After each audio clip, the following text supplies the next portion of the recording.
ਜੀ ਕਾ ਖਾਲਸਾ ਵਾਹਿਗੁਰੂ ਜੀ ਕੀ ਫਤਿਹ। ਸਤਨਾਮ ਸ੍ਰੀ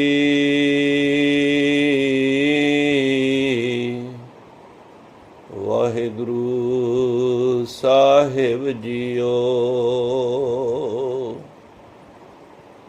ਇੱਕ ਓੰਕਾਰ ਸਤਨਾਮ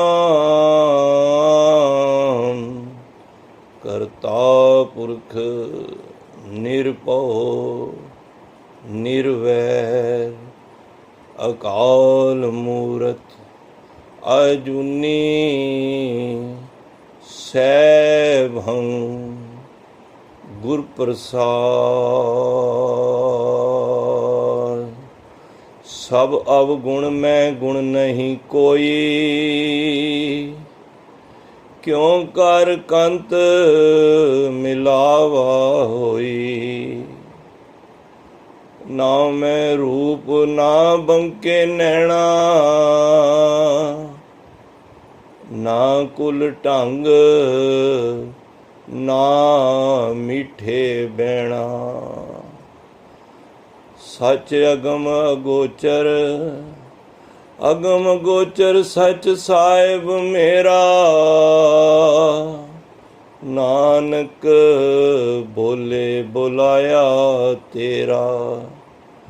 ਚਤਰ ਚੱਕਰ ਵਰਤੀ ਚਤਰ ਚੱਕਰ ਭੁਗਤੈ। ਸਿਉਂਬਵ ਸੁਭੰ ਸਰਵਦਾ ਸਰਵ ਜੁਗਤੇ। ਦੁਕਾਲੰ ਪ੍ਰਣਾਸੀ ਦਿਆਲੰ ਸਰੂਪੇ। ਸਦਾ ਅੰਗ ਸੰਗੇ ਆਪੰਗੰ ਵਿਭੂਤੇ। ਸਦਾ ਅੰਗ ਸੰਗੇ ਆਪੰਗੰ ਵਿਭੂਤੇ। ਵਾਹਿਗੁਰੂ ਜੀ ਕਾ ਖਾਲਸਾ ਵਾਹਿਗੁਰੂ ਜੀ ਕੀ ਫਤਿਹ। ਧੰਨ ਧੰਨ ਸ੍ਰੀ ਗੁਰੂ ਗ੍ਰੰਥ ਸਾਹਿਬ ਮਹਾਰਾਜ, ਜਿਨ੍ਹਾਂ ਦੀ ਅਪਾਰ ਬਖਸ਼ਿਸ਼ ਰਹਿਮਤ ਹੋਈ ਹੈ। ਆਪ ਨਿਤਾ ਪ੍ਰਤੀ ਸਤਿਗੁਰੂ ਦੇ ਚਰਨਾਂ ਦਾ ਧਿਆਨ ਰੱਖ ਕੇ ਕਰ ਇਸ਼ਨਾਨ ਸਿਮਰ ਪ੍ਰਭ ਆਪਣਾ ਮਨ ਤਨ ਭਏ ਅਰੋਗਾ ਦੀ ਬਖਸ਼ਿਸ਼ ਆਪਣੀ ਝੋਲੀ ਵਿੱਚ ਪਾਉਂਦੇ ਹੋ। ਗੁਰੂ ਮਹਾਰਾਜ ਸਭ 'ਤੇ ਰਹਿਮਤਾਂ ਵਰਤਾਉਣ। ਅੱਜ ਅਕਾਲ ਤਖਤ ਦਾ ਸਿਰਜਣਾ ਦਿਵਸ ਹੈ। ਸਾਰੀਆਂ ਸੰਗਤਾਂ ਨੂੰ ਵੀ ਲੱਖ ਲੱਖ ਵਧਾਈਆਂ ਹੋਣ। ਆਓ ਗੁਰੂ ਸਾਹਿਬ ਕਿਰਪਾ ਮਿਹਰ ਭਰਿਆ ਹੱਥ ਰੱਖਣ। ਸਾਹਿਬ ਸ੍ਰੀ ਗੁਰੂ ਗੋਬਿੰਦ ਸਿੰਘ ਮਹਾਰਾਜ ਦੀ ਇਹ ਪਾਵਨ ਪਵਿੱਤਰ ਪਾਕ ਬਾਣੀ ਤਵ ਪ੍ਰਸਾਦ ਸਵਈਏ ਅਸੀਂ ਮਿਲ ਬੈਠ ਕੇ ਅੱਜ ਆਰੰਭਤਾ ਕਰਨੀ ਹੈ। ਗੁਰੂ ਗੋਬਿੰਦ ਸਿੰਘ ਮਹਾਰਾਜ ਮਿਹਰ ਭਰਿਆ ਹੱਥ ਰੱਖਣ। ਰਸਨਾ 'ਤੇ ਆਪ ਬੈਠ ਕੇ ਆਪਣੀ ਪਵਿੱਤਰ ਸੇਵਾ ਲੈਣ ਦੀ ਕਿਰਪਾਲਤਾ ਕਰਨ। ਸੋ ਜਿਤਨੇ ਮਾਈ ਭਾਈ ਬੈਠੇ ਹਾਂ, ਪਿਆਰ ਨਾਲ ਮਨ ਬਿਰਤੀ ਇਕਾਗਰ ਕਰਕੇ ਕਹੋ ਜੀ ਸਤਨਾਮ ਸ੍ਰੀ ਵਾਹਿਗੁਰੂ। ਫੇਰ ਆਖੋ ਜੀ ਸਤਨਾਮ ਸ੍ਰੀ ਵਾਹਿਗੁਰੂ। ਸਾਧ ਸੰਗਤ, ਇਹ ਪਵਿੱਤਰ ਬਾਣੀ ਜਦੋਂ ਅਸੀਂ ਨਿਤਨੇਮ ਕਰਨੇ ਹਾਂ, ਇਹ ਤੀਜੀ ਬਾਣੀ ਹੈ। ਜਿਸ ਤਰ੍ਹਾਂ 5 ਬਾਣੀਆਂ ਹਨ, ਜਪਜੀ ਸਾਹਿਬ, ਜਾਪ ਸਾਹਿਬ, ਤਵ ਪ੍ਰਸਾਦ ਸਵਈਏ, ਕਬੀਓ ਬਾਜ ਬੇਨਤੀ, ਚੌਪਈ ਤੇ ਆਨੰਦ ਸਾਹਿਬ। ਇਹ ਅੰਮ੍ਰਿਤ ਛਕਾਣ ਵੇਲੇ ਵੀ ਇਹ ਬਾਣੀਆਂ ਨੂੰ ਗਾਇਨ ਕੀਤਾ ਜਾਂਦਾ ਹੈ। ਜੋ ਇਹ ਤੀਜੇ ਨੰਬਰ 'ਤੇ ਬਾਣੀ ਆਉਂਦੀ ਹੈ, ਜੋ ਆਪ ਜੀ ਨੇ ਹੁਣੇ ਸੇਵਾ ਨਿਭਾਈ ਹੈ। ਇਸ ਬਾਣੀ ਨੂੰ ਅਸੀਂ ਅੱਜ ਵਿਚਾਰਨ ਦਾ ਯਤਨ ਕਰਨਾ ਹੈ। 5-10 ਮਿੰਟ ਅਸੀਂ ਇਸ ਦੀ ਉਥਾਨਕਾ ਨੂੰ ਪੜ੍ਹ ਸੋਚ ਵਿਚਾਰ ਕਰ ਲਈਏ ਕਿ ਗੁਰੂ ਸਾਹਿਬ ਨੇ ਕਿਸ ਤਰ੍ਹਾਂ ਇਸ ਬਾਣੀ ਨੂੰ ਉਚਾਰਨ ਕੀਤਾ ਹੈ। ਸੋ ਸਾਧ ਸੰਗਤ, ਕਿਉਂਕਿ ਇੱਕ ਗੁਰੂ ਦਾ ਇੱਕ ਸਿੱਖ ਪ੍ਰਤੀ ਪਿਆਰ ਕਹਿ ਲਓ, ਅਕੀਦਾ ਕਹਿ ਲਓ, ਗੁਰੂ ਚਾਹੁੰਦਾ ਹੈ ਮੇਰਾ ਸਿੱਖ ਉਸ ਆਨੰਦ ਦੀ ਅਵਸਥਾ ਤੱਕ ਪਹੁੰਚੇ।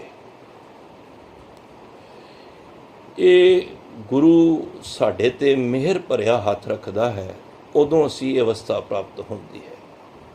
ਦੇਖੋ 5 ਬਾਣੀਆਂ ਪੜ੍ਹੀ ਦੀਆਂ ਨੇ, ਆਰੰਭਤਾ ਵਿੱਚ ਜਪਜੀ ਸਾਹਿਬ ਆਉਂਦਾ ਹੈ। ਇਸ ਦਾ ਭਾਵ ਇਹ ਵੇ ਕਿ ਸਿੱਖ ਦੇ ਜੀਵਨ ਵਿੱਚ ਭਗਤੀ ਆ ਜਾਵੇ। ਖਾਲੀ ਭਗਤੀ ਵੀ ਨਾ ਹੋਵੇ, ਉਹਦੇ ਨਾਲ ਸ਼ਕਤੀ ਹੋਣਾ ਲਾਜ਼ਮੀ ਹੈ। ਨਹੀਂ ਤੇ ਭਗਤੀ ਤੋਂ ਬਗੈਰ ਸ਼ਕਤੀ ਹੋਏਗੀ ਜਾਂ ਸ਼ਕਤੀ ਤੋਂ ਬਗੈਰ ਭਗਤੀ ਹੋਏਗੀ ਤੇ ਇਹ ਫਿਰ ਅਸੀਂ ਮੁਕੰਮਲ ਨਹੀਂ ਮੰਨੇ ਜਾਵਾਂਗੇ। ਤੋ ਗੁਰੂ ਸਾਹਿਬ ਨੇ ਭਗਤੀ ਨੂੰ ਸ਼ਕਤੀ ਦਾ ਸੁਮੇਰ ਕਰਕੇ, ਪਰ ਕਿੱਥੇ ਸ਼ਕਤੀ ਵੀ ਉਹ ਜ਼ੁਲਮ ਨਾ ਢਾਣ ਲੱਗ ਪਏ, ਉਸ ਕਰਕੇ ਮਹਾਰਾਜ ਨੇ ਇਹ ਸੋਹੀਏ ਉਚਾਰੇ ਹਨ। ਇਸ ਦਾ ਭਾਵ ਹੈ ਕਿ ਬੈਰਾਗ ਆ ਜਾਵੇ। ਜਦ ਤੱਕ ਅਸੀਂ ਬੈਰਾਗੀ ਨਹੀਂ ਹੋਵਾਂਗੇ ਤਦ ਤੱਕ ਜੀਵਨ ਦਾ ਉਹ ਆਨੰਦ ਦੀ ਅਵਸਥਾ 'ਤੇ ਅਸੀਂ ਨਹੀਂ ਪਹੁੰਚ ਸਕਦੇ। ਸਿਫਤੀ ਰਤਾ ਸਦ ਬੈਰਾਗੀ, ਉਸ ਦੇ ਬੈਰਾਗ ਵਿੱਚ ਆਉਣਾ। ਕਿਉਂਕਿ ਜੇ ਸਾਡੇ ਕੋਲ ਖਾਲੀ ਸ਼ਕਤੀ ਹੈ ਤੇ ਅਸੀਂ ਜ਼ੁਲਮ ਨੂੰ ਅਸੀਂ ਕਰਾਂਗੇ, ਪਰ ਜੇ ਅੰਦਰ ਬੈਰਾਗ ਹੋਏਗਾ, ਜੇ ਸਾਨੂੰ ਇਹ ਸਮਝ ਹੋਏਗੀ ਕਿ ਇਹ ਜੀਵਨ ਨਾਸ਼ਵੰਤ ਹੈ, ਇਹ ਸੰਸਾਰ ਇੱਕ ਦਿਨ ਇਹ ਸੰਸਾਰ ਖਤਮ ਹੋ ਜਾਣਾ ਹੈ, ਨਾ ਕੋਈ ਇੱਥੇ ਰਹਿਣਾ ਹੈ। ਜਦੋਂ ਇਸ ਗੱਲ ਦੀ ਸਾਨੂੰ ਸਮਝ ਆ ਜਾਏਗੀ ਕਿ ਇਹ ਜੋ ਕੁਝ ਵੀ ਮੈਂ ਦੇਖ ਰਿਹਾ ਹਾਂ, ਇਹ ਸਿਰਫ ਮਾਇਆ ਪਰਮਾਤਮਾ ਦੀ ਇੱਕ ਪਸਾਰੀ ਹੋਈ ਹੈ, ਜਿਹਦੇ ਵਿੱਚ ਮੈਂ ਤੇ ਤੁਸੀਂ ਇਸ ਦੇ ਵਿੱਚ ਖਿਡਾਰੀ ਬਣ ਕੇ ਅਸੀਂ ਖੇਡ ਰਹੇ ਹਾਂ। ਮਾਟੀ ਕੋ ਪੁੱਤਰਾ ਕੈਸੇ ਨਚਤ ਹੈ, ਦੇਖੇ ਦੇਖੇ ਸੁਣੇ ਬੋਲੇ ਦੌੜਿਓ ਫਿਰਤ ਹੈ। ਜਬ ਕਛ ਪਾਵੇ ਤਬ ਗਰਵ ਕਰਤ ਹੈ, ਮਾਇਆ ਗਈ ਤਬ ਰੋਵਣ ਲੱਗਤ ਹੈ। ਸਾਡੀ ਹਾਲਤ ਇਹ ਵੇ ਕਿ ਘਰ ਵਿੱਚ ਜੇ ਵਾਧਾ ਹੋ ਜਾਏ ਤੇ ਅਸੀਂ ਖੁਸ਼ੀਆਂ ਮਨਾਉਂਦੇ ਹਾਂ, ਜੇ ਘਾਟਾ ਹੋ ਜਾਏ ਤੇ ਮੇਰੇ ਸਮੇਤ ਸਾਰੇ ਅਸੀਂ ਰੋਂਦੇ ਹਾਂ। ਬੱਚਾ ਹੋਇਆ ਘਰ ਵਿੱਚ, ਵਧਾਈਆਂ ਦੇ ਜਾ ਰਹੇ ਨੇ, ਬੜੀ ਖੁਸ਼ੀ ਹੈ, ਬਹੁਤ ਖੁਸ਼ੀ ਹੈ। ਵਾਧਾ ਹੋਇਆ, ਪਰਿਵਾਰ ਵਿੱਚ ਜੀ ਆਇਆ ਹੈ, ਮਕਾਨ ਮਿਲਿਆ ਹੈ ਜਾਂ ਹੋਰ ਤਰੱਕੀ ਹੋਈ ਹੈ, ਖੁਸ਼ੀ ਦਾ ਇੱਕ ਮੋਲ ਹੈ।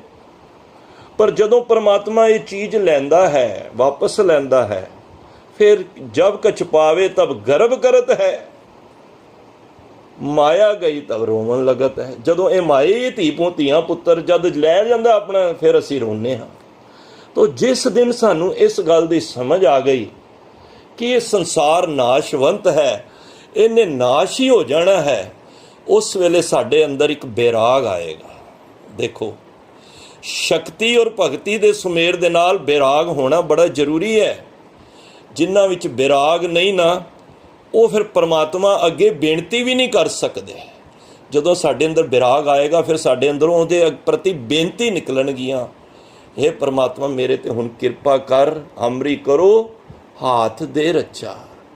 ਫਿਰ ਇੱਕ ਅੰਦਰੋਂ ਆ ਜਾਏਗੀ, ਰਾਖ ਲਿਓ ਮੋਏ ਰਾਖਣ ਹਾਰੇ।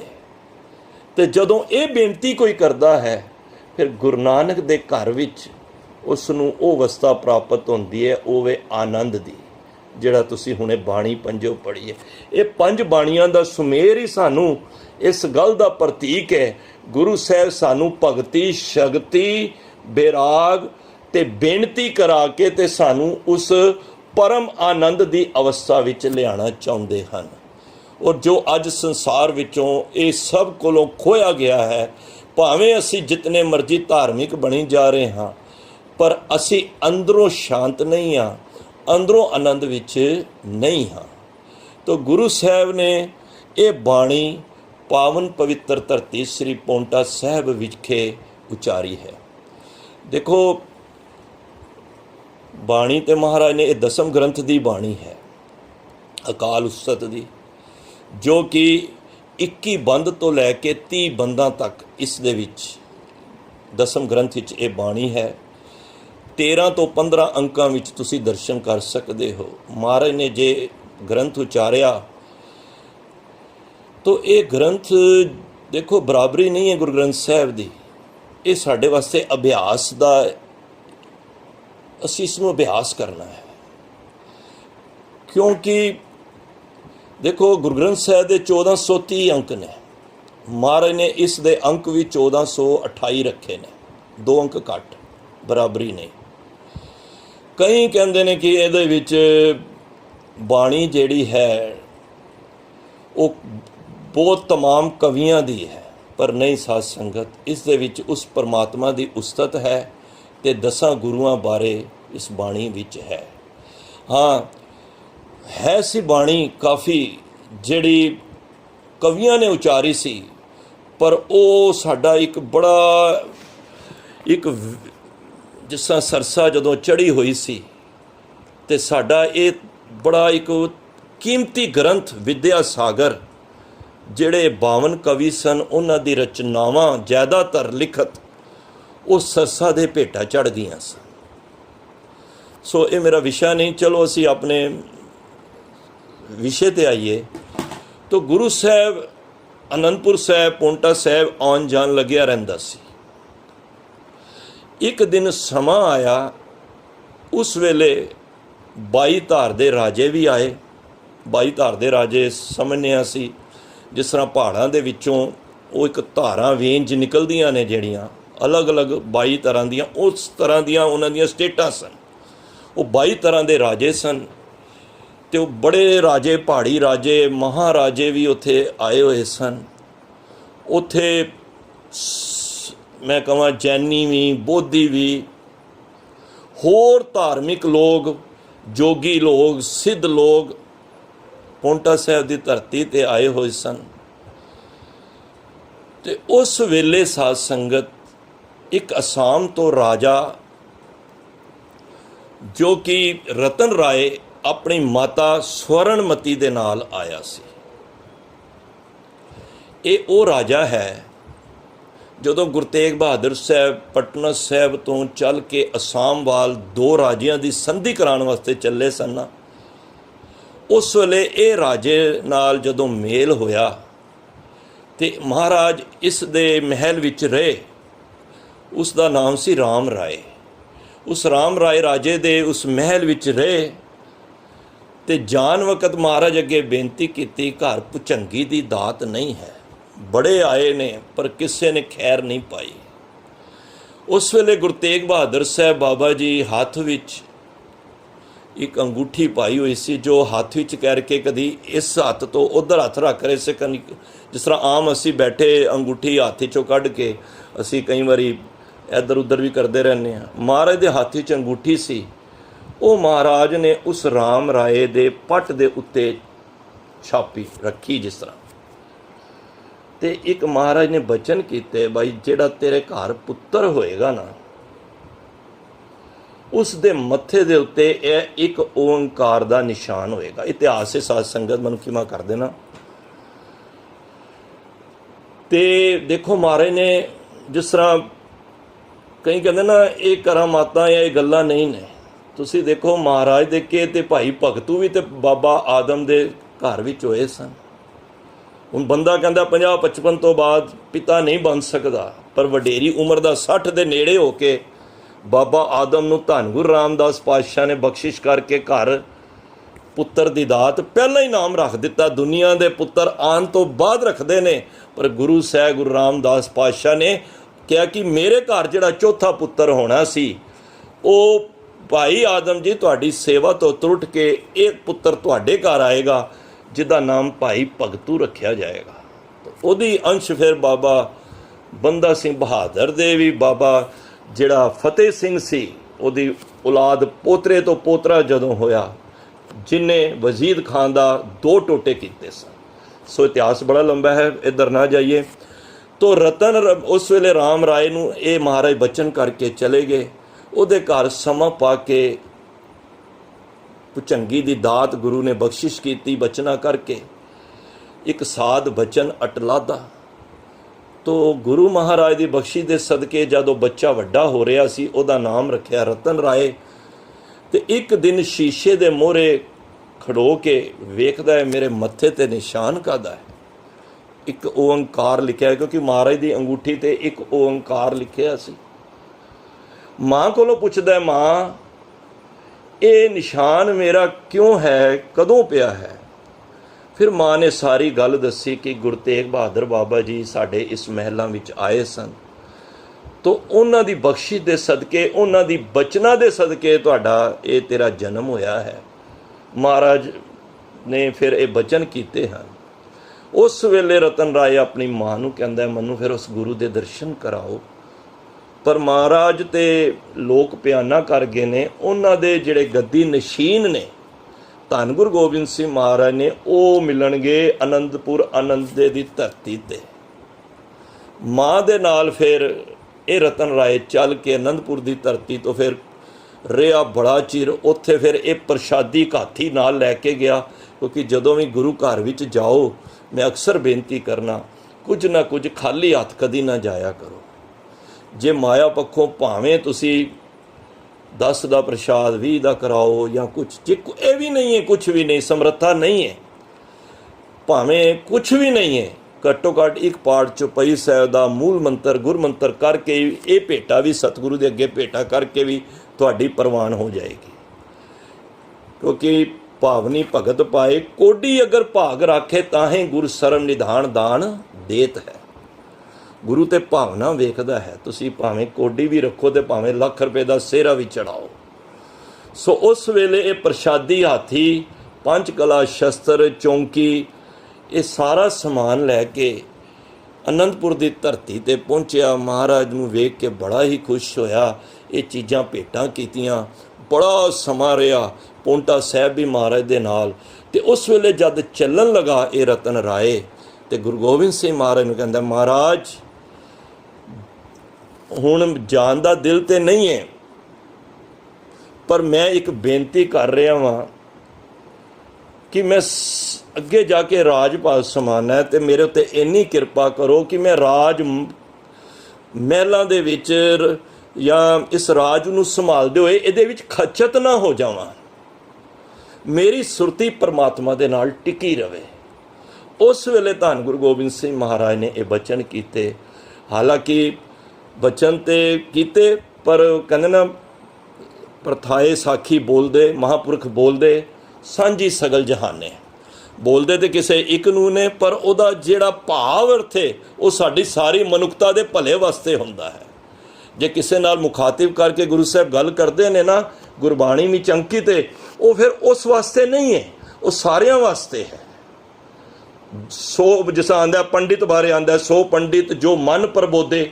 ਇਹ ਭਾਵ ਨਹੀਂ ਕਿ ਪੰਡਤ ਵਾਸਤੇ ਗੱਲ ਹੈ, ਉਹ ਸਾਡੇ ਵਾਸਤੇ ਵੀ ਗੱਲ ਹੈ। ਵੀਰ ਜੀ, ਇਹ ਵਿੱਚੋਂ ਮਾਈਕ ਆਫ ਕਰ ਦੇਣਾ ਪਲੀਜ਼। ਤੋ ਸਾਧ ਸੰਗਤ, ਉਸ ਵੇਲੇ ਧੰਨ ਗੁਰੂ ਗੋਬਿੰਦ ਸਿੰਘ ਮਹਾਰਾਜ ਨੇ ਇਹ ਸਾਰੇ ਜਿਤਨੇ ਵੀ ਧਾਰਮਿਕ ਲੋਕ, ਰਾਜੇ ਮਹਾਰਾਜੇ ਸ਼ਹਿਨशाह ਜਿਤਨੇ ਵੀ ਸਨ, ਇਹ ਸਭ ਬੈਠੇ ਸਨ। ਉਸ ਵੇਲੇ ਇਸ ਧਰਤੀ ਤੇ ਮਹਾਰਾਜ ਨੇ ਇਹ ਬਾਣੀ ਪੌਂਟਾ ਸਾਹਿਬ ਦੀ ਧਰਤੀ ਤੇ ਉਚਾਰੀ, ਜਿਹਨੂੰ ਸੁਦਾ ਸਵਈਏ ਵੀ ਕਹਿੰਦੇ ਨੇ, ਅੰਮ੍ਰਿਤ ਸਵਈਏ ਵੀ ਕਹਿੰਦੇ ਨੇ। ਸੁਦਾ ਸੁਧ ਭਾਵ ਅੰਮ੍ਰਿਤ ਹੀ ਹੁੰਦਾ ਉਹਦਾ ਭਾਵ, ਤੇ ਅੰਮ੍ਰਿਤ ਸਵਈਏ ਵੀ। ਪਰ ਅਸੀਂ ਜੋ ਪ੍ਰਚਲਿਤ ਨਾਮ ਹੈ ਉਹ ਤਵ ਪ੍ਰਸਾਦ, ਇਹਨੂੰ ਤਵੈ ਨਹੀਂ ਪੜ੍ਹਨਾ, ਕਿਉਂਕਿ ਐੜੇ ਦੀ ਇਹਦੀ ਮਾਤਰਾ ਤੇ ਹੈ ਹੀ ਨਹੀਂ, ਅੱਧਾ ਵੱਵਾ ਹੈ। ਤਵ ਪ੍ਰਸਾਦ, ਤੋ ਤਵ ਪ੍ਰਸਾਦ, ਤਵ ਹੁੰਦਾ ਤੇਰੀ, ਬਈ ਤੂੰ ਕਹਿ ਲੋ ਗੁਰੂ ਸਾਹਿਬ, ਕਿਉਂਕਿ ਮਹਾਰਾਜ ਦਾ ਇਹ ਤਕੀਆ ਕਲਾਮ ਸੀ। ਹਰ ਬਾਣੀ ਦੇ ਵਿੱਚ ਮਹਾਰਾਜ ਤੁਸੀਂ ਦੇਖੋ, ਕਈ ਵਾਰੀ ਬੰਦੇ ਦਾ ਇੱਕ ਤਕੀਆ ਕਲਾਮ ਹੁੰਦਾ, ਹਰ ਗੱਲ ਦੇ ਵਿੱਚ ਇੱਕੋ ਅੱਖਰ ਜ਼ਰੂਰ ਯੂਜ਼ ਕਰਦਾ ਹੈ। ਜਾਂ ਕਈ ਐਸੇ ਵੀ ਹੁੰਦੇ ਨੇ ਹਰ ਗੱਲ ਨੂੰ ਵਾਹਿਗੁਰੂ ਜ਼ਰੂਰ ਕਹਿੰਦੇ ਨੇ, ਇਹ ਵੀ ਅੱਛੀ ਗੱਲ ਹੈ। ਕਿੱਥੇ ਹੋ ਜੀ ਵਾਹਿਗੁਰੂ? ਹਾਂਜੀ ਮੈਂ ਉੱਥੇ ਗਿਆ ਜੀ ਵਾਹਿਗੁਰੂ। ਇਹ ਤਕੀਆ ਕਲਾਮ। ਤਾਂ ਮਹਾਰਾਜ ਬਾਣੀ ਦੇ ਵਿੱਚ ਵੀ ਇਹ ਤਵ ਪ੍ਰਸਾਦ ਭਾਵ ਤੇਰੀ ਕਿਰਪਾ, ਇਹ ਪ੍ਰਸਾਦ ਉਹਦੀ ਕਿਰਪਾ, ਮਤਲਬ ਕਿ ਪਹਿਲੇ ਤੋਂ ਹੀ ਆਰੰਭਤਾ ਤੋਂ ਹੀ ਗੁਰੂ ਸਾਹਿਬ ਉਸ ਪਰਮਾਤਮਾ ਦੇ ਅੱਗੇ ਨਿਮਰਤਾ ਦੇਖੋ ਕਿੰਨੀ ਹੈ ਕਿ ਮਹਾਰਾਜ ਕਹਿੰਦੇ ਨੇ ਤਵ ਪ੍ਰਸਾਦ ਤੇਰੀ ਕਿਰਪਾ ਨਾਲ ਸਵਈਏ, ਇਹ ਉਚਾਰ ਰਿਹਾ ਵਾਂ। ਜਿਸ ਤਰ੍ਹਾਂ ਚੌਪਈ ਹੁੰਦੀ ਹੈ ਨਾ 4 ਪਦਿਆਂ ਵਾਲੀ, ਜਿਸ ਤਰ੍ਹਾਂ ਅਸੀਂ ਪੜ੍ਹਨੇ ਆ ਕਬੀਓ ਬਾਜ ਬੇਨਤੀ ਚੌਪਈ, ਉਹਦਾ ਭਾਵ ਹੈ ਕਿ 4 ਪਦਿਆਂ ਵਾਲੀ। ਤੇ ਸਵਈਏ ਤੋਂ ਭਾਵ ਹੁੰਦਾ ਇਹ ਛੰਦ ਦੀ ਚਾਲ ਹੈ, ਉਹਨੂੰ ਸਵਈਏ ਕਹਿੰਦੇ ਨੇ। ਤਾਂ ਗੁਰੂ ਸਾਹਿਬ ਕਹਿੰਦੇ ਤਵ ਪ੍ਰਸਾਦ ਸਵਈਏ ਇੱਕ ਓੰਕਾਰ। ਇਹਨੂੰ ਫਿਰ ਉਚਾਰਨ ਧਿਆਨ ਨਾਲ ਸੁਣਨੀ ਹੈ, ਮੈਂ ਬਾਰ-ਬਾਰ ਰਿਪੀਟ ਕਰਨਾ, ਅਕਸਰ ਸੁਣਨ ਤੋਂ ਬਾਅਦ ਵੀ ਅਸੀਂ ਗਲਤੀਆਂ ਕਰਨੇ ਆ। ਤਾਂ ਇੱਕ ਓੰਕਾਰ, ਉਹ ਪਰਮਾਤਮਾ ਇੱਕ ਹੈ ਜੋ ਸਰਬ ਵਿਆਪਕ ਹੈ, ਇੱਕ ਰਸ ਹੈ, ਪਰ ਇਹਦੀ ਪ੍ਰਾਪਤੀ ਇਹ ਛੋਟਾ ਸਰੂਪ ਹੈ, ਭਾਵ ਪੂਰੇ ਮੂਲ ਮੰਤਰ ਦਾ ਹੀ ਹੈ। ਪਰ ਮਹਾਰਾਜ ਨੇ ਇੱਕ ਓੰਕਾਰ ਸਤਿਗੁਰ ਪ੍ਰਸਾਦ, ਭਾਵ ਕਿ ਉਹ ਪਰਮਾਤਮਾ ਜਿਹੜਾ ਇੱਕ ਰਸ ਹੈ ਔਰ ਲਗਾਤਾਰ ਉਹ ਇੱਕ ਉਹਦਾ ਰੂਪ ਵੀ ਇੱਕ ਹੈ ਔਰ ਹਰ ਥਾਂ ਤੇ ਬਿਰਾਜਮਾਨ ਹੈ, ਉਹ ਮਿਲੇਗਾ ਸਤਿਗੁਰੂ ਦੀ ਕਿਰਪਾ ਦੇ ਦੁਆਰਾ। ਪਾਤਸ਼ਾਹੀ 10ਵੀਂ, ਇੱਥੇ 10 ਨਹੀਂ ਪੜ੍ਹਨਾ। ਦੇਖੋ ਇਹ ਵੀ ਮਹਾਰਾਜ ਨੇ, ਜਿਸ ਤਰ੍ਹਾਂ ਗੁਰੂ ਗ੍ਰੰਥ ਸਾਹਿਬ ਵਿੱਚ ਮਹੱਲਾ ਆਇਆ ਨਾ, ਇੱਥੇ ਪਾਤਸ਼ਾਹੀ 10ਵੀਂ ਆਇਆ ਹੈ। ਪਾਤ ਹੁੰਦਾ ਹੈ ਸਾਧ ਸੰਗਤ ਤਖਤ, ਫਿਰ ਧਿਆਨ ਨਾਲ ਸੁਣਨਾ। ਪਾਤ ਹੁੰਦਾ ਹੈ ਤਖਤ ਤੇ ਸ਼ਾਹ ਹੁੰਦਾ ਹੈ ਜਿਹੜਾ ਗੱਦੀ ਤੇ ਨਸ਼ੀਨ। ਤਖਤ ਦਾ ਨਸ਼ੀਨ ਉਹ ਸ਼ਾਹ, ਮਤਲਬ ਕਿ ਉਹ ਗੱਦੀ ਨਸ਼ੀਨ। 9 ਪਾਤਸ਼ਾਹਾਂ ਤੋਂ ਬਾਅਦ ਗੱਦੀ ਨਸ਼ੀਨ ਕੌਣ ਸੀ? ਗੁਰੂ ਗੋਬਿੰਦ ਸਿੰਘ ਮਹਾਰਾਜ। ਤਾਂ ਹੀ ਕਹਿਣਾ ਕਿ ਸਾਹੇ ਸ਼ਹਿਨਸ਼ਾਹ ਗੁਰੂ ਗੋਬਿੰਦ ਸਿੰਘ। ਤੋਂ ਪਾਤ ਹੁੰਦਾ ਹੈ ਤਖਤ ਤੇ ਸ਼ਾਹ ਹੁੰਦਾ ਹੈ ਉਸ ਤਖਤ ਦੇ ਜਿਹੜਾ ਗੱਦੀ ਨਸ਼ੀਨ, ਭਾਵ ਕਿ ਤਖਤ ਦਾ ਸ਼ਾਹ ਕੌਣ ਹੈ? 10ਵੀਂ, ਭਾਵ ਕਿ ਗੁਰੂ ਗੋਬਿੰਦ ਸਿੰਘ ਮਹਾਰਾਜ। ਪਾਤਸ਼ਾਹੀ 10ਵੀਂ। ਅਸੀਂ ਇਹਨੂੰ 10 ਨਹੀਂ ਪੜ੍ਹਨਾ, ਕਈ ਮੈਂ ਅਕਸਰ ਸੁਣਨ 'ਚ ਵੀ ਆਇਆ ਹੈ। ਚਲੋ ਜੇ ਜਿਤਨੀ ਸਾਨੂੰ ਵਿਚਾਰ ਵਿੱਚ ਸਮਝ ਆ ਜਾਏ, ਅਸੀਂ ਆਪਣੇ ਕਦਮ ਬਾਕੀ ਪਿੱਛੇ ਚੁੱਕ ਲਈਏ ਔਰ ਜਿੰਨੀ ਅਸੀਂ ਸੋਝੀ ਹੈ ਗੁਰੂ ਸਾਹਿਬ ਦੀ ਕਿਰਪਾ ਨਾਲ ਮੈਂ ਤੁਹਾਡੇ ਝੋਲੀ ਵਿੱਚ ਪਾ ਰਿਹਾ। ਪਾਤਸ਼ਾਹੀ 10ਵੀਂ, ਭਾਵ ਕਿ ਇਹ ਗੁਰੂ ਗੋਬਿੰਦ ਸਿੰਘ ਮਹਾਰਾਜ ਦੁਆਰਾ ਇਹ ਉਚਾਰੀ ਬਾਣੀ ਹੈ। ਤਾਂ ਹੁਣ ਮਹਾਰਾਜ ਇਸ ਪਹਿਲੀ ਪੌੜੀ ਦੇ ਅੰਦਰ ਸਾਨੂੰ ਕੀ ਉਪਦੇਸ਼ ਦਿੰਦੇ ਨੇ? ਉਹਦੇ ਵਿੱਚ ਉਹਨਾਂ ਨੂੰ ਕਰਮ ਕਾਂਡੀਆਂ ਨੂੰ ਜਿਹੜੇ ਧਰਮ ਦੇ ਰਾਹ 'ਤੇ ਚੱਲ ਰਹੇ ਨੇ, ਪਰ ਉਹਨਾਂ ਦਾ ਜੀਵਨ ਉਸ ਪਰਮਾਤਮਾ ਦੇ ਘਰ ਤੱਕ ਨਹੀਂ ਪਹੁੰਚ ਰਿਹਾ। ਮਿਹਨਤ ਕਰ ਰਹੇ ਨੇ, ਸਭ ਮਸ਼ੱਕਤ ਕਰ ਰਹੇ ਨੇ, ਪਰ ਗੁਰੂ ਸਾਹਿਬ ਦੇਖੋ ਉਹਨੇ ਸਾਨੂੰ ਸਮਝਾ ਰਹੇ ਨੇ, ਉਹਨਾਂ ਕਰਮ ਕਾਂਡੀਆਂ ਬਾਰੇ ਦੱਸ ਰਹੇ ਹਨ। ਜੇ ਅਸੀਂ ਇਸ ਸ਼੍ਰੇਣੀ ਵਿੱਚ ਅਸੀਂ ਵੀ ਇਨਵੋਲਵ ਹਾਂ ਤੇ ਅੱਜ ਹੀ ਇਹ ਮਹਾਰਾਜ ਦੀ ਇਹ ਬਾਣੀ ਪੜ੍ਹ ਕੇ ਅਸੀਂ ਇਸ ਕਰਮ ਕਾਂਡਾਂ ਤੋਂ ਬਚੀਏ। ਤਾਂ ਮਹਾਰਾਜ ਨੇ ਉੱਤੇ ਫਿਰ ਦੱਸਿਆ ਸਰਾਵਗ, ਇੱਥੇ ਸਰਾਵਗ ਬੋਲਣਾ ਹੈ। ਸੁਧ ਸਮੂਹ ਸਿਧਾਨ ਕੇ ਦੇਖ ਫਿਰਿਓ ਕਰ ਜੋਗ ਜਤੀ ਕੇ। ਸਾਧ ਸੰਗਤ ਸਰਾਵਗ ਵੈਸੇ ਸੰਸਕ੍ਰਿਤ ਦਾ ਅੱਖਰ ਹੈ, ਸਰਾਵਕ ਹੈਗਾ, ਕੱਕਾ ਹੈ, ਪਰ ਮਹਾਰਾਜ ਇੱਥੇ ਸਰਾਵਕ ਕਹਿ ਰਹੇ ਨੇ। ਸਰਾਵਕ ਤੋਂ ਭਾਵ ਇਹ ਵੀ ਹੁੰਦਾ ਕਿ ਜਿਹੜਾ ਕੋਈ ਸੁਣਾਉਣ ਵਾਲਾ ਜਾਂ ਸੁਣਨ ਵਾਲਾ, ਜੈਨ ਔਰ ਬੁੱਧ ਧਰਮ ਦੇ ਅੰਦਰ ਸਰੋਤਾ ਹੁੰਦੇ ਨੇ ਜਿਹੜੇ ਸੁਣਾਉਣ ਵਾਲੇ, ਉਹਨਾਂ ਨੂੰ ਸਰਾਵਕ ਕਹਿੰਦੇ ਨੇ। ਪਰ ਇੱਥੇ ਗੁਰੂ ਗੋਬਿੰਦ ਸਿੰਘ ਮਹਾਰਾਜ ਉਹਨਾਂ ਸਰੇਵੜਿਆਂ ਦੀ ਗੱਲ ਕਰ ਰਹੇ ਨੇ, ਭਿਕਸ਼ੂ ਦੀ। ਸਰਾਵਕ ਭਿਕਸ਼ੂ ਕਹਿ ਲਓ, ਸਰੇਵੜੇ। ਇਹ ਇੱਕ ਐਸਾ ਫਿਰਕਾ ਹੈ ਸਾਧ ਸੰਗਤ, ਬੜੇ ਧਿਆਨ ਨਾਲ ਸੁਣਨਾ ਕਿ ਮਹਾਰਾਜ ਗੁਰੂ ਨਾਨਕ ਪਾਤਸ਼ਾਹ ਨੇ ਇਹ ਸ਼ਬਦ ਵੀ ਗੁਰਬਾਣੀ ਵਿੱਚ, ਗੁਰੂ ਗ੍ਰੰਥ ਸਾਹਿਬ ਵਿੱਚ ਇਹ ਸਰੇਵੜਿਆਂ ਬਾਰੇ ਦੱਸਿਆ ਹੈ। ਤੇ ਇਹ ਸਰੇਵੜੇ ਸਾਧ ਸੰਗਤ ਕਰਦੇ ਕੀ ਨੇ? ਸਭ ਤੋਂ ਪਹਿਲਾਂ ਇਹ ਆਪਣੇ ਸਰੀਰ ਦਾ ਇੱਕ ਇੱਕ ਵਾਲ ਪੁਟਾਉਂਦੇ ਨੇ, ਸਿਰ ਦੇ ਸਾਰੇ ਵਾਲ ਉਟਾ ਦਿੰਦੇ ਨੇ, ਕਿਤੇ ਜੂਆਂ ਨਾ ਪੈ ਜਾਣ। ਭਾਵ ਕਿ ਉਹ ਅਹਿੰਸਾਵਾਦੀ ਨੇ। ਉਹ ਕਹਿੰਦੇ ਸਾਡੇ ਕੋਲੋਂ ਕੋਈ, ਸਾਡੇ ਹੱਥੋਂ ਕੋਈ ਜਨਸ, ਕੋਈ ਜੀਵ ਦੀ ਹੱਤਿਆ ਨਾ ਹੋ ਜਾਏ। ਇੱਕੋ ਹਮੇਸ਼ਾ ਮੈਲਾ ਪਾਣੀ ਪੀਂਦੇ ਨੇ। ਇਹ ਸਰੇਵੜਿਆਂ ਦੀ ਨਿਸ਼ਾਨੀ ਹੈ। ਮੈਂ ਗੁਰੂ ਗ੍ਰੰਥ ਸਾਹਿਬ ਦਾ ਸ਼ਬਦ ਹੈ, ਮੈਂ ਤੁਹਾਨੂੰ ਪੜ੍ਹ ਕੇ ਵੀ ਆਪ ਬਾਅਦ ਵਿੱਚੋਂ ਵੀ ਰੀਡ ਕਰ ਲੈਣਾ ਅੱਛੀ ਤਰ੍ਹਾਂ, ਸਮੇਂ ਮੁਤਾਬਕ, ਮੇਰੇ ਕੋਲ ਨਹੀਂ ਹੈ ਸਮਾਂ। ਤੇ ਉਹ ਮੈਲਾ ਪਾਣੀ ਪੀਂਦੇ ਨੇ, ਸਵੱਛ ਤਾਂ ਨਹੀਂ ਪੀਂਦੇ, ਕਿਉਂਕਿ ਸਵੱਛ ਪਾਣੀ ਦੇ ਅੰਦਰ ਤੁਹਾਨੂੰ ਵੀ ਪਤਾ ਹੋਏਗਾ ਬੈਕਟੀਰੀਆ, ਉਹਦੇ ਵਿੱਚ ਜੀਵ ਜਿੰਦੇ ਹੁੰਦੇ ਨੇ। ਜਿਹੜੇ ਮੈਲਾ ਹੁੰਦਾ ਨਾ ਉਹਦੇ ਵਿੱਚ ਜੀਵ ਨਹੀਂ ਹੁੰਦੇ, ਉਹਨਾਂ ਦੀ ਸੋਚ ਹੈ। ਉਹ ਮੈਲਾ ਕੁਚੈਲਾ ਪਾਣੀ ਪੀਂਦੇ ਨੇ ਤੇ ਅੰਨ ਵੀ ਝੂਠਾ ਖਾਂਦੇ ਨੇ, ਤਾਂ ਕਿ ਉਹ ਕਹਿੰਦੇ ਨੇ ਅਸੀਂ ਜੀਂਦੇ ਜੀ ਵਨਸਪਤੀ ਨੂੰ, ਕਿਉਂਕਿ ਵਨਸਪਤੀ ਵਿੱਚ ਵੀ ਜੀਵ ਦੀ 25% ਜਾਨ ਹੁੰਦੀ ਹੈ। ਉਹ ਕਈ ਚਿਰ ਨਹਾਉਂਦੇ ਹੀ ਨਹੀਂ ਹੈ। ਉਹ ਕਹਿੰਦੇ ਨੇ ਜੇ ਅਸੀਂ ਨਹਾਵਾਂਗੇ, ਨਹਾਉਣ ਦੇ ਨਾਲ ਉਹ ਮੈਲ ਨਹੀਂ ਉਤਾਰਨਾ ਚਾਹੁੰਦੇ। ਉਹਨਾਂ ਕੋਲ ਬਦਬੂ ਆਉਂਦੀ ਹੈ ਤੇ ਹੱਥ ਵਿੱਚ ਉਹਨਾਂ ਨੇ ਚੋਰੀ ਫੜੀ ਹੁੰਦੀ ਹੈ। ਤੁਸੀਂ ਕਦੀ ਦੇਖੋ ਰੋਡਾਂ ਦੇ ਉੱਤੇ ਉਹ ਆਪਣੇ ਨਾ ਚੋਰ ਦੇ ਨਾਲ ਨਾ ਸਾਹਮਣੇ ਕੋਈ ਛੋਟੇ ਕੀੜੇ ਜਮ ਸਾਹਮਣੇ ਆਉਣ ਨਾ ਉਹ ਮਾਰਦੇ ਨੇ, ਤਾਂ ਕਿ ਉਹਦੇ ਟਕਰਾਉਣ ਦੇ ਨਾਲ ਮੌਤ ਨਾ ਹੋ ਜਾਏ।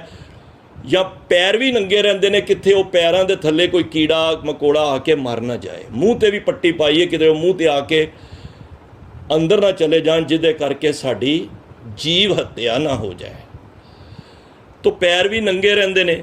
ਤੇ ਗੁਰੂ ਮਹਾਰਾਜ ਦੇਖੋ ਹੁਣ ਇਹ ਸ਼ਬਦ ਵਿੱਚ ਸਾਨੂੰ ਕੀ ਕਹਿ ਰਹੇ ਨੇ, ਮੈਂ ਤਾਂ ਥੋੜ੍ਹੀ ਡਿਟੇਲ ਦੱਸ ਰਿਹਾ ਕਿ ਆਪਣੇ ਗੁਰੂ ਤੋਂ ਕੁਰਬਾਨ ਜਾਈਏ। ਸਾਨੂੰ ਕਿੰਨਾ ਸੁਚੇਤ ਕਰ ਰਹੇ ਨੇ ਭਾਈ, ਇਹ ਕੋਈ ਕਾਰਨ ਥੋੜ੍ਹੀ ਨੇ ਇਹ ਚੀਜ਼ਾਂ ਕਰਕੇ। ਤਾਂ ਮਹਾਰਾਜ ਕਹਿ ਰਹੇ ਨੇ, ਸ਼ਲੋਕ ਮਹਿਲਾ ਪਹਿਲਾ, ਸਿਰ ਖੁਆਏ ਪੀਏ ਮਲਵਾਨੀ, ਝੂਠਾ ਮੰਗ ਮੰਗ ਖਾਈ।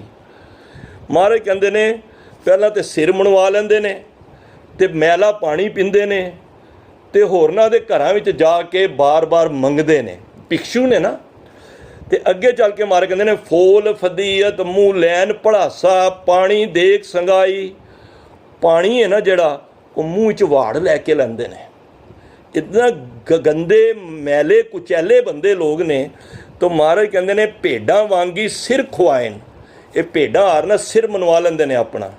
ਭਰੀਅਨ ਹੱਥ ਸੁਆਈ, ਅਤੇ ਹੱਥਾਂ ਦੇ ਵੀ ਸੁਆਹ ਲਾ ਕੇ। ਅਤੇ ਇਹ ਨਾ ਜਿਨ੍ਹਾਂ ਨੇ ਭਿਕਸ਼ੂ ਬੰਨਾ ਹੁੰਦਾ ਨਾ, ਉਹਨਾਂ ਦਾ ਇੱਕ ਇੱਕ ਵਾਲ, ਮਹਾਰਾਜ ਕਹਿੰਦੇ ਜੈਨ ਧਰਮ ਜਿੱਦਾਂ ਉਹਦੇ ਅੰਦਰ ਬੜੀਆਂ ਹੀ ਇਸ ਤਰ੍ਹਾਂ ਦੀਆਂ ਕੰਮ ਕਾਜ ਕਰਦੇ ਨੇ ਕਿ ਇੱਕ ਇੱਕ ਵਾਲ ਪੁੱਟਦੇ ਨੇ, ਤਾਂ ਕਿ ਸਿਰ ਵਿੱਚ ਮੈਲਾ ਜੋ ਜੂਆਂ ਨਾ ਪੈ ਜਾਣ, ਜਿਹਦੇ ਨਾਲ ਉਹਨਾਂ ਦੀ ਸਾਡੇ ਥਰੂ ਮੌਤ ਨਾ ਹੋ ਜਾਏ।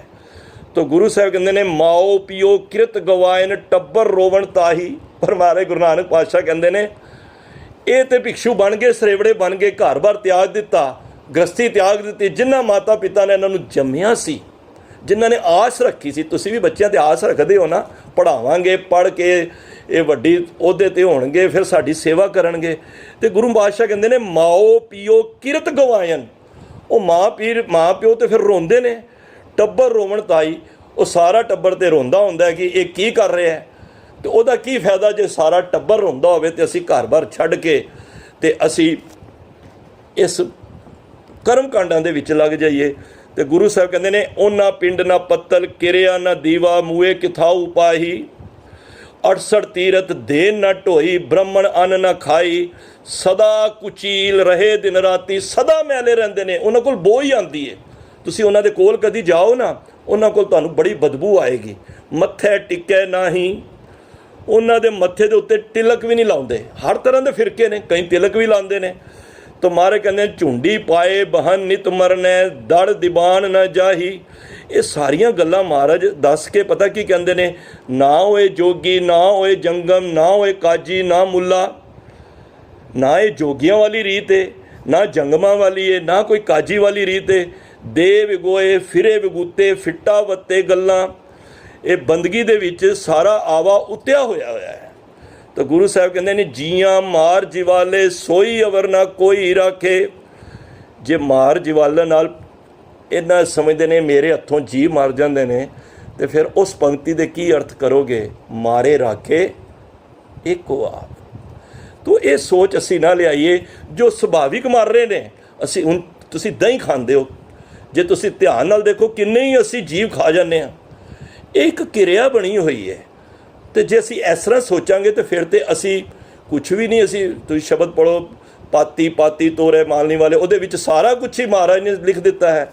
ਤਾਂ ਗੁਰੂ ਸਾਹਿਬ ਫਿਰ ਇਸ ਸ਼ਬਦ ਵਿੱਚ ਸਾਨੂੰ ਇਹ ਸਮਝਾ ਰਹੇ ਨੇ ਭਾਈ ਕਿ ਉਸ ਤਰ੍ਹਾਂ ਦੇ ਵੀ ਸਰਾਵਗ ਨੇ, ਸਰੇਵੜੇ ਨੇ, ਜਿਹੜੇ ਘਰ-ਬਾਰ ਛੱਡ ਕੇ ਗ੍ਰਸਤ ਨੂੰ ਤਿਆਗ ਕੇ ਅਤੇ ਇਹ ਵਜੇ ਕਰਮ ਕਾਂਡਾਂ ਵਿੱਚ ਫਸੇ ਨੇ ਅਤੇ ਸੋਚਦੇ ਨੇ ਕਿ ਇਹ ਰੱਬ ਦਾ ਮਾਰਗ ਹੈ। ਸ਼ੁੱਧ ਸੁਚਤਮ ਰੱਖੀਏ ਬਸ। ਕਈਆਂ ਦਾ ਕੰਮ ਹੀ ਹੈ ਕਿ ਪਿੰਡੇ ਨੂੰ ਸੁੱਚਾ ਹੀ ਰੱਖੋ। ਅੱਛੀ ਗੱਲ ਹੈ, ਮਹਾਰਾਜ ਵੀ ਕਹਿੰਦੇ ਨੇ, ਸਾਨੂੰ ਵੀ ਮਹਾਰਾਜ ਦੇਖੋ ਕਹਿ ਰਹੇ ਨੇ, ਕਰ ਇਸ਼ਨਾਨ ਸਿਮਰ ਪ੍ਰਭ ਆਪਣਾ। ਦੇਖੋ ਮਹਾਰਾਜ ਕਹਿੰਦੇ ਨਾਨਕ ਸੱਚ ਮੁੱਚ ਪਾਈਏ ਤੇ ਸੰਤਨ ਕੇ ਪਾਸ। ਮਹਾਰਾਜ ਕਹਿੰਦੇ ਸੱਚਮੁੱਚ ਰੱਖੋ। ਦੇਖੋ ਹੁਣ ਇਹ ਤਾਂ ਗੁਰੂ ਸਾਹਿਬ ਨੇ ਸਾਨੂੰ 550 ਸਾਲ ਪਹਿਲਾਂ ਹੀ ਕਹਿ ਦਿੱਤਾ ਹੈ। ਅੱਜ ਕਰੋਨਾ ਆਇਆ, ਅੱਜ ਸਾਨੂੰ ਕਹਿੰਦੇ ਨਾ ਬਾਰ-ਬਾਰ ਹੱਥ ਧੋਵੋ, ਰੋਟੀ ਖਾਂਦੇ ਹੋ ਫਿਰ ਧੋਵੋ, ਕਿੱਥੇ ਬਾਹਰੋਂ ਆਏ ਹੋ ਹੱਥ ਧੋਵੋ, ਸੁਚਤਮ ਰੱਖੋ। ਅੱਛੀ ਗੱਲ ਹੈ। ਔਰ ਇਹ ਤਾਂ ਗੁਰੂ ਨਾਨਕ ਪਾਤਸ਼ਾਹ ਨੇ ਸਾਨੂੰ ਉਸ ਟਾਈਮ ਹੀ ਕਹਿ ਦਿੱਤਾ, ਨਾਨਕ ਸੱਚ ਸੁਚ ਪਾਈਏ ਤੇ ਸੰਤਨ ਕੇ ਪਾਸ। ਇਹ ਤਾਂ ਮਹਾਰਾਜ ਨੇ ਸਾਨੂੰ ਪਹਿਲਾਂ ਹੀ ਕਿਹਾ ਕਿ ਸਰੀਰ ਨੂੰ ਸਵੱਛ ਰੱਖ। ਸਾਨੂੰ ਤਾਂ ਉੱਠਦਿਆਂ ਸਾਰ ਹੀ ਕਿਹਾ, ਕਰ ਇਸ਼ਨਾਨ ਸਿਮਰ ਪ੍ਰਭ ਆਪਣਾ। ਦੇਖੋ ਮਹਾਰਾਜ ਨੇ ਸਾਨੂੰ ਸੁੱਚੇ ਹੋਣ ਵਾਸਤੇ ਨਹੀਂ ਮਨਾ ਕੀਤਾ, ਪਰ ਮਹਾਰਾਜ ਕਹਿੰਦੇ ਖਾਲੀ ਤੂੰ ਪਿੰਡੇ ਹੀ ਧੋ ਕੇ ਕਵੇਂ ਕਿ ਮੈਂ ਰੱਬ ਨੂੰ ਪਾ ਲਵਾਂ। ਕਈਆਂ ਦੀ ਮਨੋਰਥ ਇਹੀ ਸੀ ਕਿ ਅਸੀਂ ਸਰੀਰ ਨੂੰ ਪਿੰਡੇ, ਉਹ ਤਾਂ ਹੀ ਤੀਰਥਾਂ 'ਤੇ ਚਲੇ ਜਾਂਦੇ ਸਨ। ਤੇ ਮਹਾਰਾਜ ਨੂੰ ਕਹਿਣਾ ਪਿਆ ਸੁੱਚੇ ਇਹ ਨਾ ਆਖੀਏ, ਬਹਿਣ ਜੇ ਪਿੰਡਾ ਧੋਏ, ਸੁੱਚੇ ਸਹੀ ਨਾਨਕਾ ਜਿਨ ਮਨ ਵਸਿਆ ਸੋਏ। ਰੱਖੋ ਸਰੀਰ ਦੀ ਦੇਖੋ ਸਰੀਰ ਮੈਂ ਸਵਸਥ ਨਹੀਂ ਰੱਖਾਂਗਾ ਤੇ ਮੈਂ ਬਿਮਾਰ ਪੈ ਜਾਵਾਂਗਾ, ਮੈਨੂੰ ਬਦਬੂ ਆਏਗੀ, ਮੇਰੇ ਅੰਦਰ ਕਈ ਬਿਮਾਰੀਆਂ ਆ ਜਾਣਗੀਆਂ। ਹੱਥ ਧੋਵੋ, ਚੰਗੀ ਗੱਲ ਹੈ। ਮਹਾਰਾਜ ਤੇ ਕਹਿੰਦੇ ਨੇ ਬਹਿੰਦੇ ਉੱਠਦੇ ਘਰ ਵਿੱਚ ਆਏ ਹੋ, ਰਾਤੀ ਸੌਣ ਵਕਤ, ਸਵੇਰੇ ਫਿਰ ਇਸ਼ਨਾਨ ਕਰਨ ਵਕਤ ਸੁਚਤਮ ਰੱਖੋ। ਪਰ ਖਾਲੀ ਸੁਚਤਮ ਨਾਲ ਪਰਮਾਤਮਾ ਦਾ ਘਰ ਨਹੀਂ ਮਿਲਣਾ, ਨਾਲ ਨਾਲ ਉਸ ਬਾਣੀ ਨੂੰ ਕਰ ਇਸ਼ਨਾਨ, ਸਿਮਰ ਪ੍ਰਭ ਆਪਣਾ।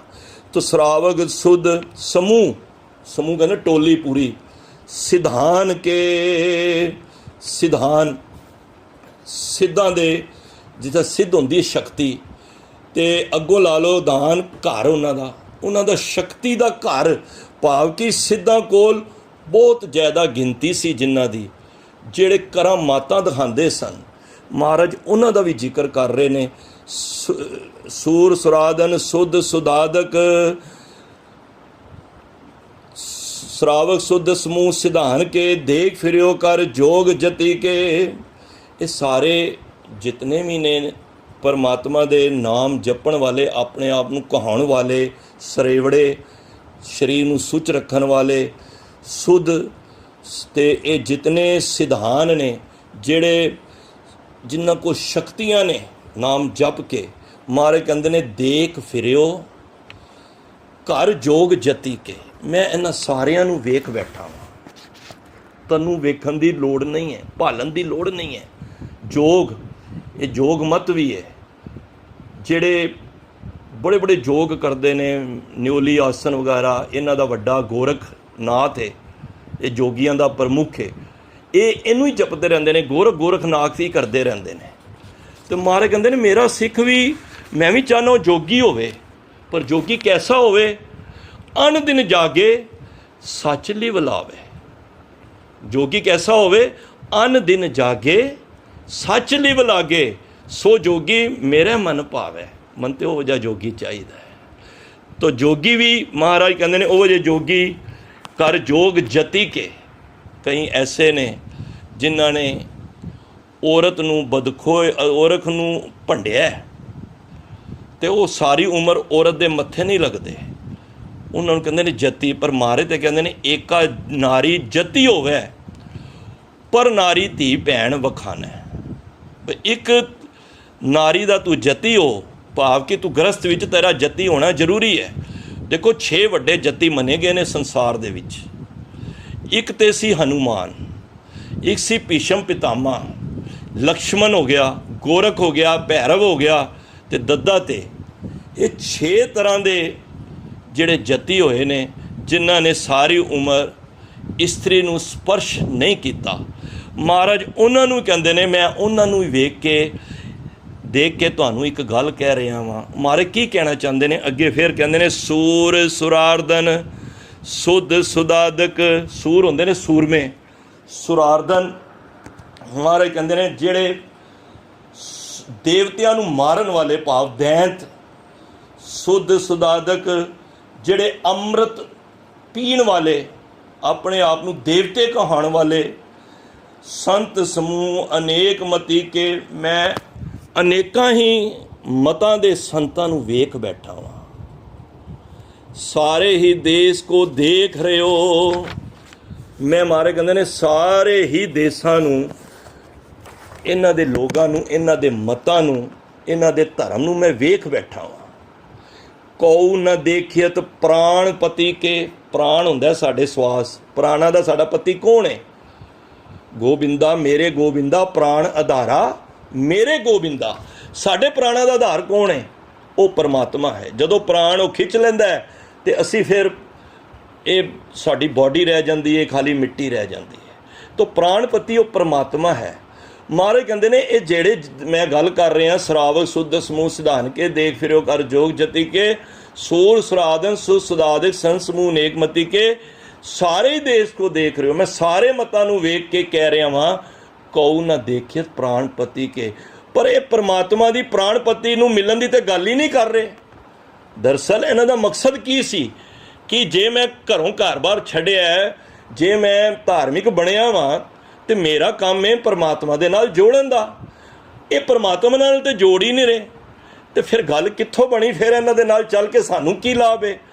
ਤੋ ਮਾਰੇ ਕਹਿੰਦੇ ਨੇ, ਸ੍ਰੀ ਭਗਵਾਨ ਕੀ ਪਾਏ ਕਿਰਪਾ ਹੂੰ ਤੇ, ਏਕ ਰਤੀ ਬਿਨ ਏਕ ਰਤੀ ਕੇ।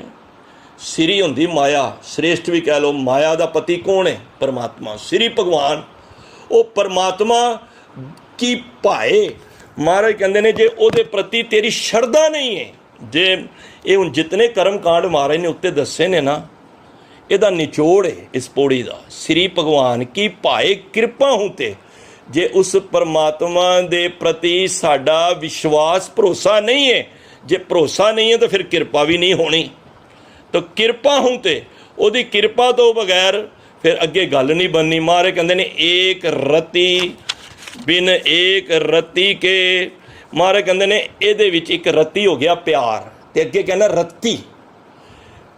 ਉਸ ਪਿਆਰ ਤੋਂ ਬਿਨਾ ਤੇਰਾ ਉੱਥੇ ਮੁੱਲ ਇੱਕ ਰੱਤੀ ਜਿੰਨਾ ਵੀ ਨਹੀਂ ਪੈਣਾ। ਇਹਨੂੰ ਪੜ੍ਹਨਾ ਐਵੇਂ, ਏਕ ਰਤੀ ਬਿਨ ਏਕ ਰੱਤੀ ਕੇ। ਲਾਸਟ ਦੇ ਰੱਤੀ ਨੂੰ ਅਧਕ ਲਾਣਾ ਹੈ। ਸਾਡਾ ਉੱਥੇ ਮੁੱਲ ਇੱਕ ਰੱਤੀ ਜਿੰਨਾ ਵੀ ਪੈਣਾ ਹੈ। ਭਾਵ ਕਿ ਰੱਤੀ ਕਿੰਨੀ ਕੁ ਹੁੰਦੀ ਹੈ? ਜਿਸ ਤਰ੍ਹਾਂ ਕਹਿ ਲਓ 8 ਚੌਲ ਦੇ ਦਾਣੇ, ਸਿਆਣੇ ਕਹਿੰਦੇ ਨੇ ਉਹਦਾ ਤੋਲ ਕਰ ਲਓ, ਇੰਨਾ ਕੁ ਵਜਨ ਹੁੰਦਾ ਹੈ। ਜਾਂ ਕਦੀ ਤੁਸੀਂ ਸੁਨਿਆਰੇ ਦੀ ਦੁਕਾਨ 'ਤੇ ਜਾਓ, ਉਹ ਰੱਤੀਆਂ ਪਈਆਂ ਹੁੰਦੀਆਂ ਨੇ ਲਾਲ ਰੰਗ ਦੀ, ਅਤੇ ਇੱਕ ਉਲਟੇ ਪਰੋ ਤੇ ਕਾਲਾ ਰੰਗ ਹੁੰਦਾ, ਰੈੱਡ ਔਰ ਬਲੈਕ ਦੀ। ਉਹਨਾਂ ਦੀ ਐਵੇਂ ਰੁਲਦੀਆਂ ਹੁੰਦੀਆਂ ਨੇ, ਉਹਦਾ ਮੁੱਲ ਹੀ ਕੋਈ ਨਹੀਂ। ਤੇ ਗੁਰੂ ਸਾਹਿਬ ਕਹਿੰਦੇ ਨੇ, ਜੇ ਤੂੰ ਭਗਵਾਨ ਦੇ ਉੱਤੇ ਤੇਰਾ ਭਰੋਸਾ, ਵਿਸ਼ਵਾਸ, ਅਕੀਦਾ ਨਹੀਂ ਹੈ, ਤੇ ਫਿਰ ਤੂੰ ਕਿਰਪਾ ਤੋਂ ਬਿਨਾਂ ਹੈ। ਜੇ ਕਿਰਪਾ ਤੋਂ ਬਿਨਾਂ ਹੈ ਤਾਂ ਏਕ ਰਤੀ ਬਿਨ ਏਕ ਰਤੀ ਕੇ, ਤਾਂ ਤੇਰੇ ਉਸ ਪਿਆਰ ਤੋਂ ਵਾਂਝੇ ਰਹੇ ਇਹ ਸਾਰੇ ਜਿੰਨੇ ਉੱਤੇ ਕਰਮ ਕਾਂਡ ਕਰ ਰਹੇ ਹਨ ਨਾ, ਇਹਦਾ ਮੁੱਲ ਇੱਕ ਰੱਤੀ ਜਿੰਨਾ ਹੀ। ਰੱਤੀ ਕਿੰਨੀ ਕੁ ਹੁੰਦੀ ਹੈ? ਸੋ ਗੁਰੂ ਸਾਹਿਬ ਸਾਨੂੰ ਅੱਜ ਇਹ ਸਮਝਾ ਰਹੇ ਨੇ ਕਿ ਇਹ ਦੁਨੀਆ ਦੇ ਲੋਕੋ, ਮੈਂ ਤੁਹਾਨੂੰ ਇਹ ਸਾਰੇ ਕਰਮ ਕਾਂਡੀਆਂ ਦੇ ਜ਼ਿਕਰ ਇੱਥੇ ਕਰ ਦਿੱਤੇ ਨੇ। ਗੁਰੂ ਨਾਨਕ ਪਾਤਸ਼ਾਹ ਵੀ ਕਹਿੰਦੇ ਨਾ ਅੱਗੇ ਚੱਲ ਕੇ, ਗੁਰੂ ਅਰਜਨ ਦੇਵ ਮਹਾਰਾਜ, ਪਾਠ ਪੜ੍ਹਿਓ ਔਰ ਵੇਦ ਵਿਚਾਰਿਓ, ਨਿਵਲ ਭਿਅੰਗਮ ਸਾਧੇ, ਪੰਚ ਜਨਾ ਸੋ ਸੰਗ ਨਹੀਂ ਛੁੱਟ ਗਿਓ, ਅਦਕ ਅੰਬੁਦ ਪਾਦੇ ਪਿਆਰੇ, ਇਨ ਬਿਦ ਮਿਲਨ ਨਾ ਜਾਈ, ਮੈਂ ਕੀਏ ਕਰਮ ਅਨੇਕਾ, ਹਾਰ ਪਰਿਓ ਸੁਆਮੀ ਕੇ ਦੁਆਰੇ, ਦੀਜੇ ਬੁੱਧ ਵਿਵੇਕਾ। ਇਹ ਜਿਤਨੇ ਵੀ ਲੋਕਾਂ ਨੂੰ ਮਹਾਰਾਜ ਨੇ ਗਿਣਾ ਦਿੱਤਾ, ਸੁੱਧ ਸਿੱਧ ਹੋ ਗਏ, ਜਿਹੜੇ ਭੁੱਖੇ ਰਹਿਣ ਵਾਲੇ, ਮੈਲੇ ਰਹਿਣ ਵਾਲੇ, ਦੇਵਤੇ ਹੋ ਗਏ, ਇਹ ਸਾਰੀਆਂ ਬਿਰਤੀਆਂ ਵਾਲੇ, ਜੋਗੀ ਹੋ ਗਏ, ਜਤੀ ਹੋ ਗਏ। ਮਹਾਰਾਜ ਕਹਿੰਦੇ ਨੇ, ਮੈਂ ਸਾਰਿਆਂ ਨੂੰ, ਸਭ ਮਤਾਂ ਨੂੰ ਵੇਖਣ ਤੋਂ ਬਾਅਦ ਮੈਂ ਇੱਕ ਗੱਲ ਕਰ ਰਿਹਾ, ਇਹ ਰੱਬ ਦੀ ਗੱਲ ਕੋਈ ਨਹੀਂ ਕਰ ਰਹੇ, ਔਰ ਨਾ ਰੱਬ ਦੇ ਨਾਲ ਤੁਹਾਨੂੰ ਮਿਲਾ ਰਹੇ ਨੇ। ਤੇ ਜੇ ਅੰਦਰ ਤੁਹਾਡੇ ਅੰਦਰ ਪ੍ਰੇਮ ਨਹੀਂ ਹੈ, ਸ਼ਰਧਾ ਨਹੀਂ ਹੈ, ਤੇ ਫਿਰ ਤੁਸੀਂ ਕਿਰਪਾ ਤੇ ਵਾਂਝੇ ਰਹੋਗੇ। ਜੇ ਕਿਰਪਾ ਤੋਂ ਵਾਂਝੇ ਰਹੇ ਤੇ ਤੁਹਾਡੇ ਅੰਦਰ ਉਹ ਪਿਆਰ ਨਹੀਂ ਆਏਗਾ। ਜੇ ਪਿਆਰ ਨਹੀਂ ਆਇਆ ਤੇ ਫਿਰ ਉਸ ਪਿਆਰ ਦੇ ਸਦਕੇ ਹੀ ਸਾਡਾ ਮੁੱਲ ਪੈਣਾ ਹੈ, ਕਿਉਂਕਿ ਪਰਮਾਤਮਾ ਪਿਆਰ ਦਾ ਭੁੱਖਾ ਹੈ। ਮਹਾਰਾਜ ਅੱਗੇ ਚੱਲ ਕਹਿਣਗੇ ਨਾ, ਸਾਚ ਕਹੋ ਸੁਣ ਲਿਓ, ਸਭੈ ਜਿਨ ਪ੍ਰੇਮ ਕੀਓ ਤਿਨ ਹੀ ਪ੍ਰਭ ਪਾਇਓ। ਭਾਈ ਤੇਰਾ ਮੁੱਲ ਤਾਂ ਪੈਣਾ ਹੀ ਜੇ ਜਿੰਨੇ ਵੀ ਤੂੰ ਪਰਮਾਤਮਾ ਦੇ ਨਾਮ ਦੇ ਜਿਤਨੇ ਪਾਠ ਪੂਜਾ ਅੰਮ੍ਰਿਤ ਵੇਲੇ ਜਾਗ ਰਹੇ ਹੈ, ਇਹਦੇ ਵਿੱਚ ਸਿਰਫ ਤੇ ਸਿਰਫ ਪ੍ਰੇਮ ਲਿਆ। ਜਦ ਪ੍ਰੇਮ ਹੋਏਗਾ ਤੇ ਤੇਰਾ ਮੁੱਲ ਪਏਗਾ। ਜੇ ਪ੍ਰੇਮ ਸ਼ਰਧਾ ਨਹੀਂ ਹੈ, ਪ੍ਰੇਮ ਤੋਂ ਬਗੈਰ ਤੇਰੇ ਤੇ ਕਿਰਪਾ ਹੋਣੀ ਹੀ ਨਹੀਂ ਹੈ। ਤੋ ਇਸ ਕਰਕੇ ਗੁਰੂ ਸਾਹਿਬ ਨੇ ਅੱਜ ਇਸ ਪਹਿਲੀ ਪੌੜੀ ਦੇ ਅੰਦਰ ਸਾਨੂੰ ਇਹ ਵਿਚਾਰ ਦੱਸੀ ਹੈ। ਅਗਲੀ ਪੌੜੀ ਵਿੱਚ ਮਹਾਰਾਜ ਮਹਾਰਾਜਿਆਂ ਦੇ ਬਾਰੇ, ਜਿਹੜੇ ਵੱਡੇ ਵੱਡੇ ਰਾਜੇ ਜਿਹੜੇ ਆਏ ਹੋਏ ਸਨ, ਸ਼ਹਿਨਸ਼ਾਹ ਬਣੇ ਪਏ ਸਨ, ਮਹਾਰਾਜ ਉਹਨਾਂ ਪ੍ਰਤੀ ਸੰਦੇਸ਼ ਦੇਣਗੇ। ਤੋ ਅਸੀਂ ਇਸੇ ਉਡੀਕ ਵਿੱਚ ਗੁਰੂ ਸਾਹਿਬ ਦੇ ਚਰਨਾਂ ਵਿੱਚ ਅਰਦਾਸ ਕਰੀਏ, ਸੱਚੇ ਪਿਤਾ ਸਾਨੂੰ ਹਿੰਮਤ ਬਖਸ਼ੋ, ਅਸੀਂ ਵੀ ਇਹ ਚੁੰਗਲਾਂ ਦੇ ਵਿੱਚ, ਇਹ ਕਰਮ ਕਾਂਡਾਂ ਦੇ ਵਿੱਚ ਅਸੀਂ ਨਾ ਫਸੀਏ। ਅਸੀਂ ਸਿਰਫ ਤੇ ਸਿਰਫ ਤੇਰੇ ਨਾਮ ਨੂੰ ਅਸੀਂ ਧਿਆਈਏ। ਭੁੱਲਾਂ ਬੇਅੰਤ ਹੋਈਆਂ ਨੇ, ਉਹ ਦੱਸਦੀਆਂ ਨੇ, ਬਚਨ ਗੁਰੂ ਦਾ ਜਾਣ ਕੇ ਹਿਰਦੇ ਵਿੱਚ ਵਸਾਓ।